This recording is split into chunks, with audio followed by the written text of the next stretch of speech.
আমাদের নিজ আত্মা বা পরমাত্মার খবর আমাদের নিজেরও পুরোপুরি জানা নেই। ঈশ্বর যাকে চেনে সে পরেও মানুষ বা সাধারণ চেতনায় অচেনা থাকলেও ঈশ্বরের কাছে সে পরিচিত। ঈশ্বর আমাদের কাছে যদিও উপস্থিত, কিন্তু আমরা তাকে দেখতে পাই না। যেমন পাহাড়ে কেশের আড়ালে লুকানো থাকে। মানুষ নানা জায়গায় ঘুরেও সত্যিকারের ঈশ্বরকে ধারণ করতে বা ধরা সম্ভব নয়। ঈশ্বর আত্মারূপে বিরাজমান।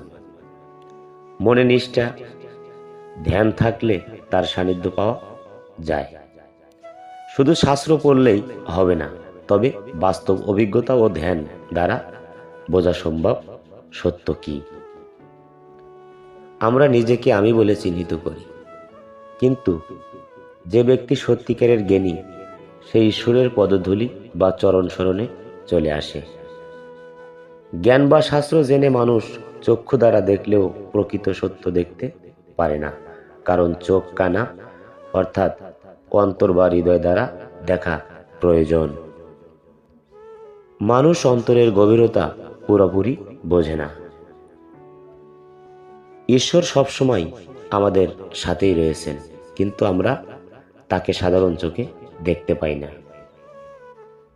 সত্যিকারের উপলব্ধি আসে মনে নিষ্ঠা, ধ্যান ও চরণ স্মরণ গ্রহণের মাধ্যমে। শুধু বেদ বা শাস্ত্র পড়ে নয়, বাস্তব অভিজ্ঞতা অন্তর দ্বারা ঈশ্বরের সান্নিধ্য অনুভব করা যায়। এটাই সুফিবাদ।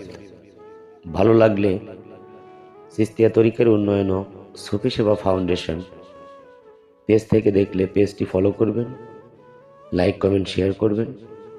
আর যদি ইউটিউব হয়ে থাকে অবশ্যই ইউটিউব চ্যানেলটি সাবস্ক্রাইব করবেন, এবং আমাদের সংগঠনের সদস্য হতে চাইলে আমাদের স্ক্রিনে অথবা বায়োতে দেয়া নাম্বারে আমাদের সাথে যোগাযোগ করবেন। সবাই ভালো থাকবেন, সুস্থ থাকবেন। খোদা হাফেজ।